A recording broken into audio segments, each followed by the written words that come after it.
Assalamualaikum warahmatullahi wabarakatuh. Balik lagi dengan saya Rizka Puspanggiani Putri. Di sini saya akan menjelaskan tentang dataset.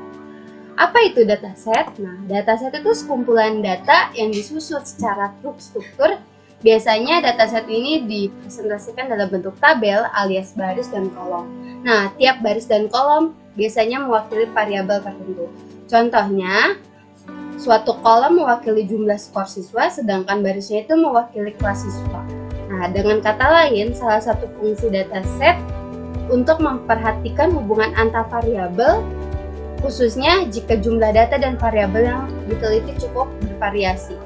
Oke, selanjutnya ini perbedaan dataset dengan data dan database. Nah, di sini dataset itu sekumpulan data. Nah, yang tadi kita jelasin, sedangkan data sekeping fakta atau informasi yang menampilkan nilai tertentu. Nah, contohnya itu seperti angka, berat badan, atau jumlah siswa.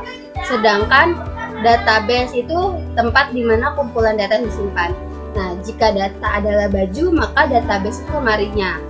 Nah, ketiganya itu punya peranan yang berbeda. Walau begitu, ketiganya itu saling berhubungan. Misalnya, kamu sedang mengumpulkan data nilai siswa dengan menggunakan Excel. Setiap nilai siswa yang kamu masukkan ke Excel adalah data. Lalu tabel yang kamu buat di Excel itu dataset, sedangkan Excel adalah database-nya.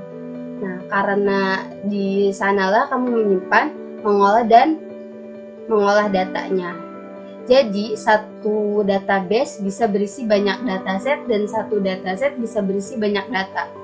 Di sini ada jenis-jenis dataset. Yang pertama ada numerical dataset.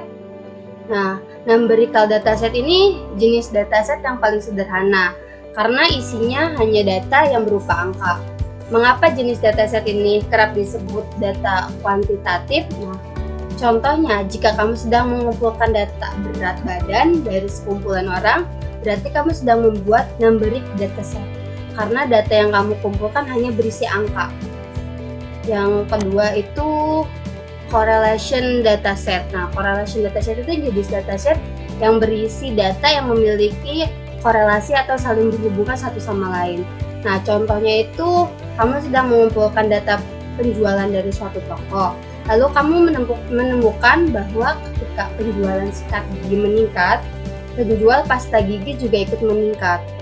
Kumpulan data penjualan sikat gigi dan pasta gigi bisa diklarifikasi ke dalam correlation dataset karena keduanya saling berhubungan. Korelasi yang dihasilkan dari dataset ini juga bisa dibagi ke dalam 3 jenis, yaitu non-correlation atau data yang dikumpulkan tidak ada hubungannya sama sekali. Yang kedua ada positive correlation, data yang dikumpulkan punya pengaruh yang sama. Yang ketiga ada negative correlation, data yang dikumpulkan punya pengaruh yang berlawanan. Yang ketiga itu ada categorical dataset. Nah, ini jenis dataset yang biasanya digunakan untuk membagi sekumpulan data ke dalam 2 kategori yang berbeda. Contohnya itu gender laki-laki dan perempuan. Nah, atau data yang merupakan jawaban dari pertanyaan yang bisa direspon dengan setuju atau tidak setuju. Yang keempat ada bivariative dataset, nah, atau 2 variabel. Jadi jenis dataset ini menggambarkan hubungan antara 2 variabel. Contohnya, kamu ingin menentukan bonus untuk masing-masing anggota tim sales. Jadi bonus yang akan diberikan akan dihitung berdasarkan 2 variabel berikut. Nah, pertama jumlah produk yang dijual atau jumlah keuntungan yang dialirkan ke bulan. Karena kedua data tersebut saling berhubungan, maka kumpulan data tersebut masuk ke dalam kategori bivariate dataset. Nah, yang terakhir atau yang kelima itu multivariate dataset atau dataset yang mengandung lebih dari 2 variabel. Yang tadi kan 2, ini jadi lebih 2 dari variabel.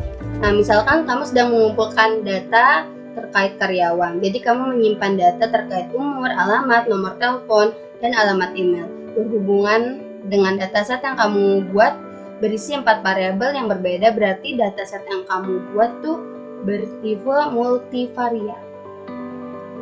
Mungkin sekian penjelasan dari saya, kurang lebihnya saya mohon maaf. Wassalamualaikum warahmatullahi wabarakatuh.